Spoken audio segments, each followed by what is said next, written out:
అనుకుంటున్నా అంత ఈజీ కాదు. ఫస్ట్ స్టార్ట్ చేసేటప్పుడు ఎలా ఉండాలి, ఒక 5 సంవత్సరాల తర్వాత ఎలా ఉండాలి అని మారిపోతుంది. ఎందుకంటే మీరు ఫస్ట్ చేసినప్పుడు మీకు తేడా తెలియదు. రెంటల్ చేసుకోవాలా, సేల్స్ చేసుకోవాలా, కమర్షియల్ చేసుకోవాలా, రెసిడెన్షియల్ చేసుకోవాలా, ప్లాటింగ్ చేయాలా, జీపీ ప్లాట్ చేయాలా, డిటీసీపీ చేయాలా. ఫస్ట్ మీకు క్లియర్ అవగాహన ఉండాలి. ఇవన్నీ ఫౌండేషన్ తీసుకొని ట్రైనింగ్ తీసుకుంటే ఫౌండేషన్ తీసుకోండి ఏది ఏంటనేది.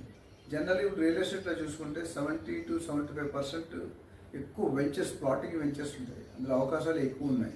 అండ్ ఈ సెల్లింగ్ ఆల్సో ఇది ఈజీ. ఏదైనా అమ్మొచ్చు, anything to cell, anybody can sell anything అనే టాపిక్ మాట్లాడదాం ఫ్యూచర్లో.